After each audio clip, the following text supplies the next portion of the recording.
오늘 같은 날 꼭 연결해야 되는 의원님이시죠. 예, 제주시을 민주당 오영훈 의원님 전화 연결되어 있습니다. 의원님 나와 계시죠? 네, 안녕하십니까. 예. 의원님 우선 저 명칭부터 좀 정리를 하고 와야겠습니다. 저희들은 이 언론들은 제주 4.3 사건으로 이제 통일해서 쓰고 있는데 이게 또 항쟁하고도 이제 혼재돼서 쓰이고 있는데 어떤 게 맞는 겁니까? 물론 아직 이제 법적인 용어로는 이제 제주 4.3 사건이라고 하고 있고요. 예. 그리고 또 아직 정명이 되지 않았기 때문에 그 사건의 성격이 분명하게 규명되지 않았기 때문에 아직 이름이 없는 상태라고 보는 게 정확하고요. 예. 다만 저의 개인적인 입장에서는 또 항쟁으로 보는 게 또 맞다라고 저는 생각을 하고 있습니다. 제주분들은 반드시 항쟁으로 이렇게 부르시더라고요. 예. 예. 아까 또 제주 BBS의 저희 기자도 항쟁으로 이렇게 얘기를 하고 여러 가지로 참 의미가 각기 있다고 생각이 됩니다. 오늘 오전에 이 제주도 추모제 참석하시고 오셨죠? 예. 오늘 행사 분위기 어땠는지요? 추모 행사. 네, 우선은 그 생존 희생자의 손녀딸이 있는데요. 손녀딸이 읽은 편지글 낭송이 있었습니다. 그 대목에서 참석자 모두가 눈물을 흘릴 수밖에 없었고 울음을 멈출 수가 없었던 그런 상황이 있었고요.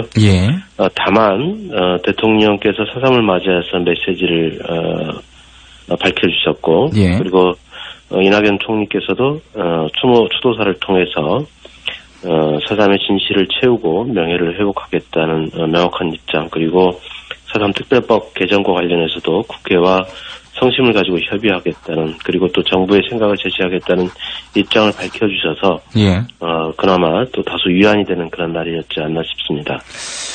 지금 뭐 말씀을 해주셨으니까 이건 또 여쭤봐야 될 것 같은데, 이 완전한 진상규명, 명예회복, 배상, 보상 문제, 이게 해결되지 않는 이유가 뭐에 있습니까? 왜 해결이 아직도 안 되는 거죠? 네, 일단은 지금 1999년 12월에 4.3 특별법 이렇게 제정이 됐습니다. 그 당시 제정될 당시에는 진상조사를 해야 되고, 그거에 따른 이제 명예회복을 해야 된다라는 이런 입장이 있었고요. 그래서 진상보고서가 발령이 되었고, 그거에 기초해서 이제 노무현 전 대통령께서 국가를 대표해서 이제 유족 사과도 했습니다. 그런데 이제 그 당시 법률에는 배보상에 대한 법적 근거가 없었고요. 그리고 또 당시 불법 군사재판에 의해서 수용인 육지 형무소에 끌려오셨던 분들에 대한 문제도 해결이 안 됐었습니다. 그래서 이번에 그러한 두 가지 문제를 해결하기 위한 배보상의 법적 근거를 마련하고, 당시 불법 군사재판에 의해서 시행됐던 분들의 명예를 회복하기 위한 조항을 신설하는 내용을 하고 있고요. 그리고 이제 완전한 진상규명이라는 부분은 여전히 아직 확인되지 못하고 있는 것이, 당시 미군정 당시와 이승만 정부 수립 당시에 있었던 문제이기 때문에 아직 명확하게 책임자의 규명에 대한 문제라든지 이런 부분들이 돼 있지 않아서 완전한 진상규명이 돼 있다는 보기는 어려운 거죠. 그러니까 지금 아직도 이게 해결돼야 할 과제들이 많이 남아 있는 거죠, 그죠?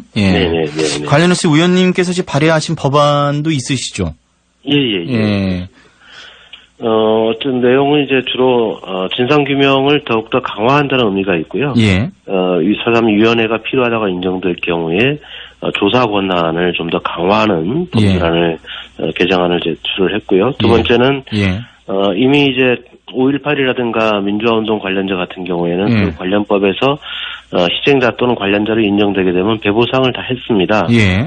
그렇기 때문에 4.3 희생자 같은 경우는 대한민국 정부가 14,500여 명에 대해서 4.3 희생자로 결정했기 때문에 그 부분에서는 국가 책임을 인정하고 국가가 배보상을 해야 한다는 배보상 근거 조항을 넣었고요. 세 번째는 이제 1948년과 1949년도에 있었던 군법회의에 의해서 무고하게 형무소로 끌려가서 옥고를 치르시고 나오신 분, 또는 그 과정에서 희생당하신 분들이 2,500여 명 가까이 되십니다. 그분들 같은 경우에 최근에는 이제 재심 청구를 통해서 공소기각 판결에 대한 실질적인 무죄 판결을 받았습니다만은 이미 돌아가신 부분들은 개별 소송을 진행할 수가 없기 때문에 일괄해서 그 군사재판 당시 재판 결과를 무효화시키는 그런 법적 근거 조항을 마련하는 내용이 주된 내용이고요. 또 하나는 4.3 특별법에 의해서 4.3 진상보고서가 나왔기 때문에 그 내용에 근거하지 않고 4.3을 왜곡하거나 비방하거나 날조하는 경우에는 처벌 조항을 두도록 하는 조항이 있습니다. 이런 내용들이 주요한 내용이 되겠습니다.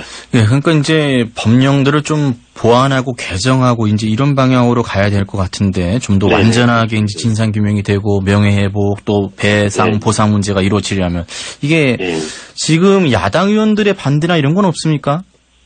지금까지 제가 이 법안을 대표 발의한 게 2017년 12월이었습니다. 아, 예, 1년 4개월 동안 그 심의가 이루어지지 않았다가 최근 지난 4월 1일 날 담당 상임위인 행정안전위원회 법안심사 소위에서 처음으로 실질적인 논의가 있었습니다. 예. 그것은 무엇을 얘기하냐면 여야 간사 간에 합의가 되지 않은 사항은 법안심사 소위 일정 안건이 상정되지 않습니다. 아하. 그만큼 야당의 비협조로 인해서 지금까지 안건 상정이 이루어지지 않았다는 점을 말씀드리고 싶은 것이고요. 예.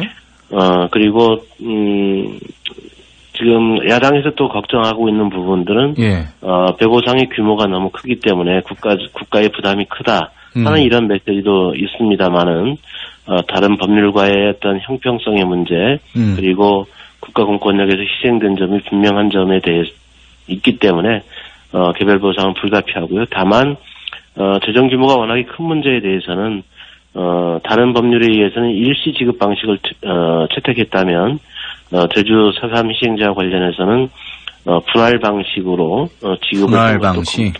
네, 그래서 일시 지급이 아니라 5년에 걸쳐서 지급한다든가 아니면 10년에 걸쳐서 지급한다든가 우리나라의 재정 규모를 감안한 정부 재정 당국의 대안이 제시돼야 하는 상황이라고 봅니다. 그렇군요. 예. 오늘 가장 좀 주목됐던 일주 중에 하나가 이 국방부가 처음으로 공식 사과를 했습니다. 국방부가. 또 경찰도 뭐 사실상 처음으로 공식 사과를 했고요. 그렇습니다. 의미가 있는 것 같습니다. 저는 대단히 큰 의미가 있다고 보고요. 당시 그 진압의 주체였던 국방부와 경찰이 어쨌든 4.3 특별법의 정신을 존중하면서 그 진압 과정에서 무고한 양민이 희생된 부분에 대해서 유감과 애도의 뜻을 표하고 경찰은 또 사과의 뜻을 표했습니다. 저는 대통령의 사과가 2003년도에 이루어진 점에 비춰보면 다소 늦은 감이 있습니다만은 진압의 주체였던 국방부와 경찰청이 이러한 그 자세히 전환을 가져온 것에 대해서 상당히 진전된 평가를 좀 하고 싶고요. 앞으로도 국민의 안전을 최우선시하는 국가의 안보를 최우선시하는 데에만 국가 공권력은 행사돼야 한다는 점을 이번 기회를 통해서 제대로 인식할 수 있는 계기가 될 수 있다라고 봅니다. 근데 국방부가 이 4.3 사건에 투입됐다가 포상을 받은 군인에 대한 포상 취소는 또 안 하겠다고 했어요. 이건 그 입장 표명하고 좀 배치되는 거 아닌가 그런 생각도 드네요. 약간 뉘앙스가 좀 다른 문제이긴 합니다만은 그 부분에 대해서는 국방부가 스스로 접근하기는 어려울 수 있다라고 봅니다.